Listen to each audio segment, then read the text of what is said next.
ladies and gents, my favorite day of the week, SHIT. So happy it's Thursday. And we got another good one for you. Here we go.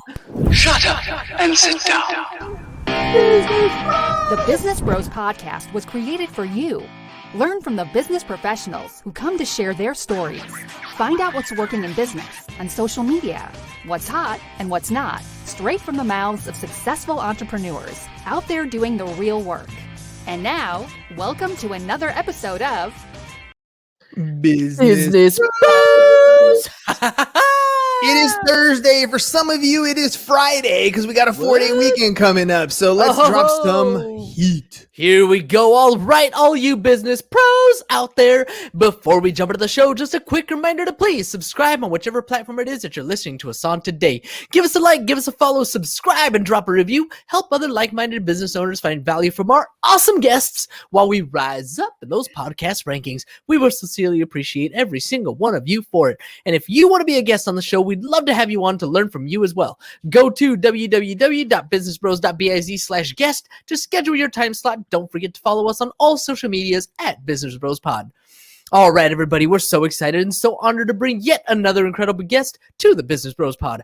Our guest today is keenly aware of all the stresses, pressures, struggles, and celebrations of operating a small business. Why? Because he's never known any other way. Having grown up in a household of entrepreneurs, in fact, the company his grandparents started 40 years ago is still operated by his father and brother today. Our guest has been witness to every kind of turmoil and every kind of victory that owning a small business can bring. Taking wing on his own and flying high the past 15 years, our guest has been a veteran of business strategy, corporate development, and management consulting. His experience and knowledge makes him a veritable expert, and he has thus founded the 90-day reorganization course, intent on helping small business leaders successfully navigate the rough waters of business, especially in a post-COVID world. We can't wait to hear from this awesome guest. Joining us today from Top Hill Advisors, welcome to the show, Hunter Johnson.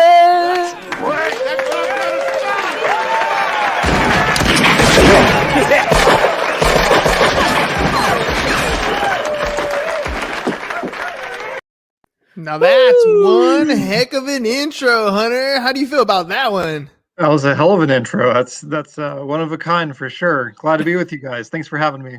All right, man, let's jump into this. We got 30 minutes of some grueling stuff. Lately, I've been participating in a documentary series for entrepreneurs, and I find myself venting to the camera over and over again. Whatever's going on in my day, whether I didn't make my phone calls or I have cash flow issues or whatever the situation is.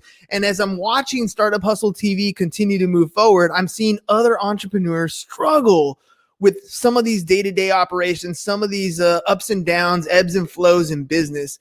What's been your experience working with entrepreneurs? Well, being an entrepreneur yourself and then working with entrepreneurs to get through that. Yeah, so I think it's an important point is, I think there's definitely a roller coaster of emotions as, inherent to being an entrepreneur. The highs are very high and the lows are very low. And especially if you're a solopreneur, it can be lonely at times. So I think that community is especially important if you can find like-minded individuals that are going through, similar struggles. I know for me, and I think a lot of entrepreneurs in this camp, you're trying to create a new category. You're trying to, pursue kind of a blue ocean opportunity. But I think the challenges with that, and I find that especially true in my business, is no one's aware of what you're trying to sell by definition because you're trying to create a new category. And so that's probably the primary challenge that I find is just trying to raise awareness of a solution that people don't know exists. It's one thing to try to get, in the way of people's keyword searches, because they already know that a solution exists, and you're trying to, disrupt that pattern and raise awareness that way. But it's yet another challenge when you're trying to, like I said, kind of create a category. So that's what came to mind first when you said kind of the day-to-day struggles of being an entrepreneur and all that comes with that. Well, let's get into some nitty gritty. Let's let the audience know right off the bat. Usually I do this at the end, but I'm doing this at the beginning. What is it that you're selling? Everybody in business has to have a product or service. Otherwise, you're not in business. You're a nonprofit, right? So, what is it that you're selling? What is it the benefit? What is the benefit that you're bringing? The value that you're bringing to the table? Sure. So, you know how whenever big mega companies start stumbling, so a GM or an American Airlines or a JC Penney, you always see the headline in the paper that they filed for bankruptcy. And then once you read further down, it comes out that it's Chapter 11 reorganization, and the company is going to continue to operate, but they just get to go through this reorganization process. Well, that's never really been a viable option for small businesses because it's just too heavy of a process. It's an 18 to 24-month process. You're paying attorneys $1,000 an hour for that whole duration. Most small businesses couldn't have afforded that during their heyday, much less when they're in a distressed period. So just last year, Congress passed a new law called the SBRA, the Small Business Reorganization Act, which does kind of what it sounds like it did. It prescribed a new process for small businesses when they get in distressed situations to reorganize like the big guys do. But it's a much more small business friendly process. So it's a maximum 90-day process that they get to go through, much more streamlined, less bureaucracy. It's much more affordable. And the big kicker is when they come out the other side, they get to keep the small business owners get to keep the equity in their company, which is unlike any other kind of reorganization. So when you ask, what am I in the business of? Last summer, summer 2020, when I launched my consulting firm, I knew I wanted to consult and advise small business owners. And at the time, we were at the height of a pandemic, and the number one problem for small business owners were they were in distress situations and they were closing their business and they weren't aware of all the options. So I really became focused on letting them know of this new law that literally came out in February of 2020, the month before all those shutdowns started to happen. And what I literally do is I perform the financial activities that are involved in these filings. There's legal activities as well. I've got some partnerships with different attorneys, but in a nutshell, that's what my program is. It's a set of financial and legal activities that allow distressed small businesses to reorganize and save their companies, save their employees, et cetera, like the big guys always had. So you're telling me there's a chance? Yeah, there's a chance now. All right, let's dive into some of these terms, okay? Because I know that when you talk about that Chapter 11, like you said, it's a reorganization. But there's also Chapter 13. There's also Chapter 7, right? Mm-hmm. So, what's the difference between those, and how do they apply to small business owners? Right. So yeah, so for companies, it's usually between Chapter 7 and Chapter 11. So Chapter 7 is a liquidation, which means kind of like what it sounds. You're going to sell all the assets in the business so that everything is liquidated to a cash value. And then the creditors who that business owes money to are going to be paid out from what cash is remaining. And the reason you would go through a Chapter 7 is because the liquidation value is less than what creditors are owed. And that's why you need kind of a legal process to help facilitate those transfer of funds so that secured creditors get paid first, and then priority unsecured, and then unsecured, and on and on and on. So just kind of put some formality around it. But long story short, a Chapter 7 bankruptcy is you're losing your business, whereas a Chapter 11 reorganization is a way to keep the business operating, provide relief. So when you have those different classes of creditors that are owed money, they have different amounts of relief that they're kind of required to provide. And the idea is that it's for the greater good, that a creditor might have a claim for X amount of dollars, $50,000, and they're going to get paid out $40,000 stretched out over a period of time, but going forward, they're going to get to continue to do business with that entity, and keep that alive as a revenue stream. And it's when I say the greater good, it's over the long term better for creditors. It's better for the employees; they get to stay employed. it's better for ownership equity, et cetera. So it's, there has to be a viable path for that business to return to solvency. If there's not, then the Chapter 7 liquidation is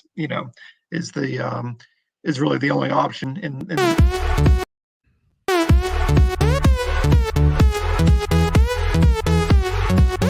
Oh man, he was thinking the same thing I was, dude. That's what happens when you have a Chapter 7, though, right? It's gone. The entity, when you're talking liquidation, for those of you who haven't ever had to go through that process, it means you fold. It's over. It's finito. It's dead. It's done. And Chapter 7 is no more for that business. It's a way out where you can legally settle those debts, legally get out of the entity, dissolve it. It's over.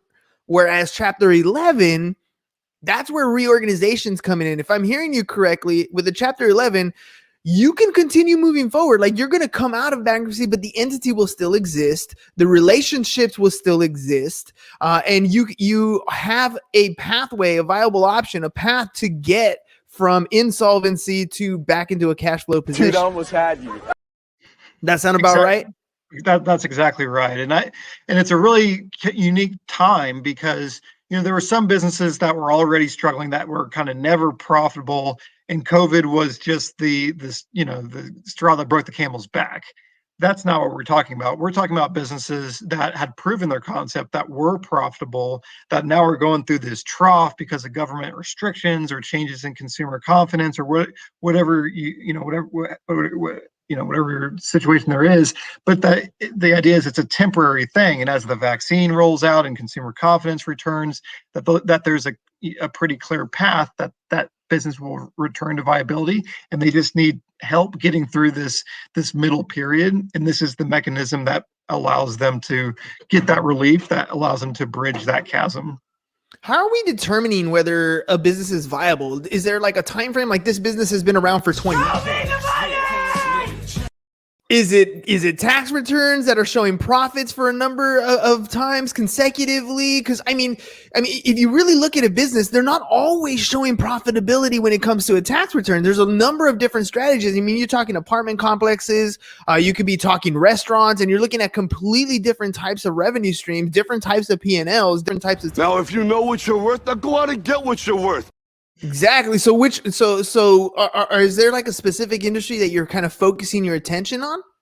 Yeah. So the industry that's been hit the hardest, I would say, and you can see these filings, they're public, so you can go out there and see them. The industry that's accounted for the most amount of filings is the restaurant industry. They're almost double the next industry. I would say kind of more broadly, any kind of brick and mortar businesses, so retailers, personal care, spas, gyms, etc. But very specifically, restaurants in particular have been very much, hit hard by this, and not surprisingly so. So yeah, to the extent that you can show that, pre-COVID that they were profitable, that they were, and there's not an exact science where it's the net profit line on your tax return.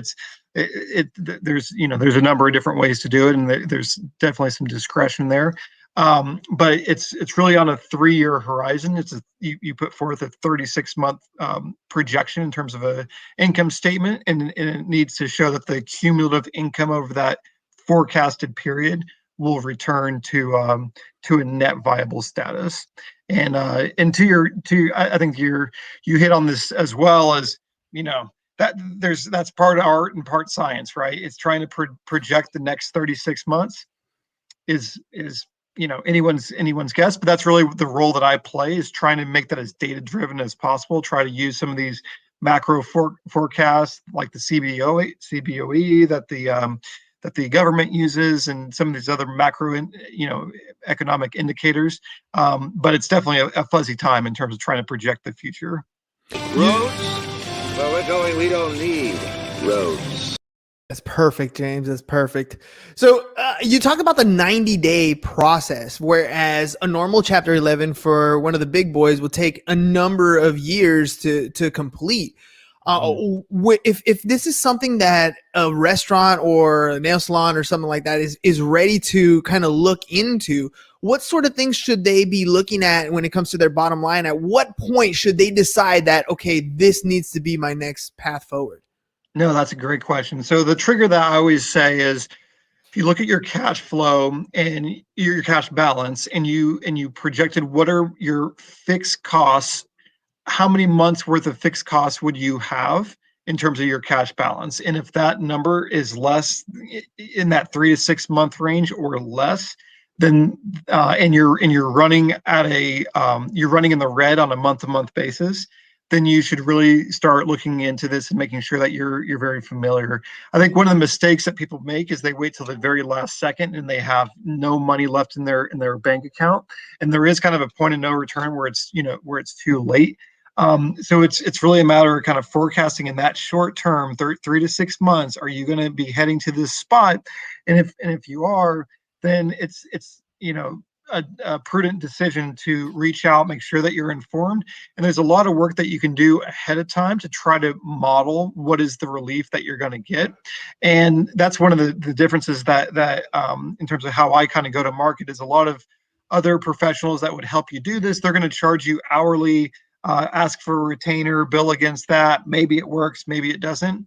For me, I only work for fixed fees, and I only will work for a fixed fee if it pays itself back immediately. And if it doesn't, then it's not going to be a good fit. But to your question, that 3 to 6 month horizon is really what you should have your eye on. And if that's looking kind of especially hairy, then it's worth it to go through that assessment, that analysis, to see what kind of relief you can get, and get some kind of professional opinions on whether it's kind of time to go forward with that. COVID has put a damper and almost like a domino effect in a lot of these different industries. So, for example, if you have a restaurant that is hurting, has to go into Chapter 11, they're going to renegotiate a lot of their terms with their vendors, but also with places like the lease on the building where they are. And a lot of times that has other effects, because now the landlord is having trouble paying their stuff, and now they're, and it cascades. I know for a fact, I have a commercial REIT that I'm invested in, and that thing took a dump in the last. It's worse. It's so much worse. Exactly, right? And that's just because, we had 24-hour fitness in there. We had things that were normally going nowhere and all of a sudden put a standstill. What are you seeing as far as helping those other vendors out as they have to do this renegotiation process? What kind of reaction are you getting from some of these vendors who may have never had to deal with these types of renegotiations or debt consolidations or anything like that? Yeah. So I think it really kind of runs the gamut in terms of, the perception of the creditors and how they view these. I think there's some creditors that are mega corporations, and I think they're much more able to kind of see the big picture in terms of, if I provide relief now and I'm well capitalized, that over the long term that this is going to be NPV positive. This is the right way to go. On the other end of the spectrum, there's some creditors who are small businesses themselves, or who are not in capitalized situations where they can afford to not to afford to not have that cash flow, and that's what's really tough. I think at the end of the day, they have the same options available to them. But I think it's really just a matter of, okay, how can kind of one entity at a time, can we come up with a solution that works, in theory at least, for the greater good, and then to the extent possible, do right by each of those players. It's a complicated answer, and there's kind of a lot of considerations to it. Well, let's take a dive into business in general. So we're talking about businesses that are struggling after they've been in business for some time. You said this law passed in February 2020, which makes me kind of wonder, people kind of saw stuff coming if that law was passed in February 2020. But that's a whole different conspiracy theory going there. Oh, hell no. Right, exactly. But you started this in February 2020, and the problem with any business is that when you start something, not everybody knows that this is an opportunity that's available. You've heard a lot about PPPs, right? You've heard a lot about all these SBA loans that are going out to help these businesses stay afloat. But this is an opportunity for them. And I know bankruptcy has a negative connotation because normally when people or individuals are dealing with bankruptcy, it is a Chapter 7. But this is an opportunity to keep your business afloat. What struggles are you going through as a new business owner in that sense to get people aware of the situation? Yeah, no, that's for sure. That's the number one challenge. I think, in terms of awareness, I think the people who are most familiar with changes in the law are bankruptcy attorneys, right? At least changes in bankruptcy law. And if you talk about bankruptcy attorneys who are used to Chapter 11s producing 6 and 7 figures of fees, and now you're talking about very low 5 figures in terms of fees, they're not super excited to go scream this from the rooftop. So the people who are most aware are definitely not helping raise awareness. I think the thing that I was most surprised was in an election year where, I'm not going to wade deep into politics, but by my estimation, they got it right. Congress did this in a very bipartisan way, and they got this thing right in terms of delivering something for Main Street America, which is what they always preach that they want to do. And I didn't hear one politician talk about this. Like, they got it right, and they didn't raise any awareness about it. One thing they did get right, but again, awareness is very low. You mentioned, the CARES Act and the PPP. What they did actually in the CARES Act is they expanded the eligibility of the small businesses that are eligible. So when it originally went into effect in February, the definition of small business, which is kind of a funny definition, is because it's based on debt.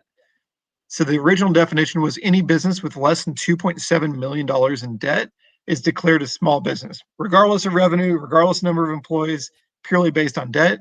The CARES Act expanded that by almost 3x. So right now, the eligibility is any business with less than 7.5 million in debt, which is pretty generous amount of debt. So there's some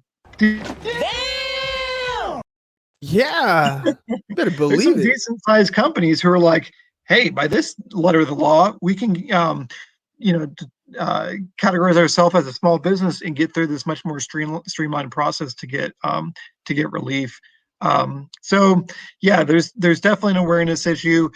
My main tactic has been trying to focus my outreach on CPAs who have knowledge of small business owners, their financial status. They have that built-in trusted advisor status, and trying to kind of shortcut to the small business owners via that way, and help that CPA preserve a revenue stream, elevate their status as a trusted advisor by making them aware of this option that can save their business. But yeah, to summarize, awareness is a mountain of a challenge. I'm your huckleberry. I mean, it is tough. It is tough. Just being able to get that message out there to tell people that this is what I do. I mean, that's what really marketing is all about, right? I mean, it's getting in front of people and telling them what it is you do, but how do you get in front of these specific people? You mentioned CPAs. In my mind, I was thinking, and enrolled agents, and I'm also thinking payroll companies, and I'm thinking registered investment advisors. Like, I'm just trying to think, where is money moving? Where is this change happening? Because those are the people who are like, A lot of potential for aggressive expansion. yeah, they're the ones who are seeing the shift in money, right? Where if payroll is coming down, workers' comp companies, the same type of thing, right? They see the workers' comp premiums coming down because you're laying off employee after employee. You're dropping that stuff. It's something that people definitely need to know about. What are your marketing strategies right now? What are you implementing in trying to get in front of those people? So LinkedIn has been my primary channel. Just trying to produce content there to raise awareness. And in terms of and then focusing my outreach there is trying to establish networks, accountants being the main one, non-bankruptcy attorneys who do business with small businesses is another. I think another big one is franchise development leaders. So if you have a bunch of franchisees and each of those are set up as unique LLCs, those are that's a network of small businesses essentially, and those franchise development leaders are aware of the health of the business because they're getting paid a function of the function of sales, oftentimes royalties. So I think that's another big channel. But in terms of activity, yeah, it's really focusing my content efforts on LinkedIn. I put content on my blog, on my website, and some other channels like Facebook. But for my money, a lot of the business professionals that I want to get in front of are on LinkedIn. So that's been my primary focus.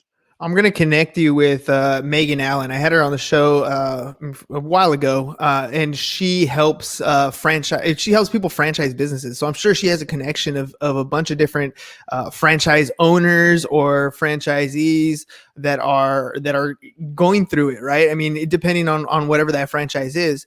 So I'm going to connect you guys because I think it's very beneficial for a lot of these companies to be able to restructure. We just don't know, right? Like that's I think the scariest part of the situation that we're in today is right now. It looks like it's going on the positive uptick, right? I mean, I'm in California. I don't know exactly where you are, but I'm in California, and it looks like we're trending in a more positive direction. Right. But who knows? This thing could Right. change, or rules could change, or I have no idea. Anything can happen, and then we're right back into where we need to go. So, awareness is the key. Yeah. How do you feel about that current situation? Yeah, I think I'm in Texas. I'm based in the Dallas-Fort Worth area. And I'm an eternal optimist, so be forewarned. But I feel like we're on an upswing, right? But I think that's important as well, because when I first started getting into this business, kind of late summer, there was a ton of uncertainty, right? That was very much pre-vaccine. You didn't know if it was 6, 12, 18 months away. So I think at that time, small business owners who were getting really low on cash, it was a much harder decision. Do I want to, invest remaining cash I have to go through a reorganization? I don't even know where the other side of this thing is. Whereas now there's still plenty of uncertainty, but there's at least more light at the end of the tunnel. To me, it feels like we're heading in the right direction. Vaccines rolling out, et cetera. But I think the other part of that, to your point, is there could be some other bumps in the road. There could be another strain of the stupid virus that takes hold that the vaccine doesn't, conquer, and more restrictions, blah, blah, blah. So, I think it's especially important to get that financial health as stable as possible, to renegotiate with your different partners in your business to get, to as viable of a state as you can.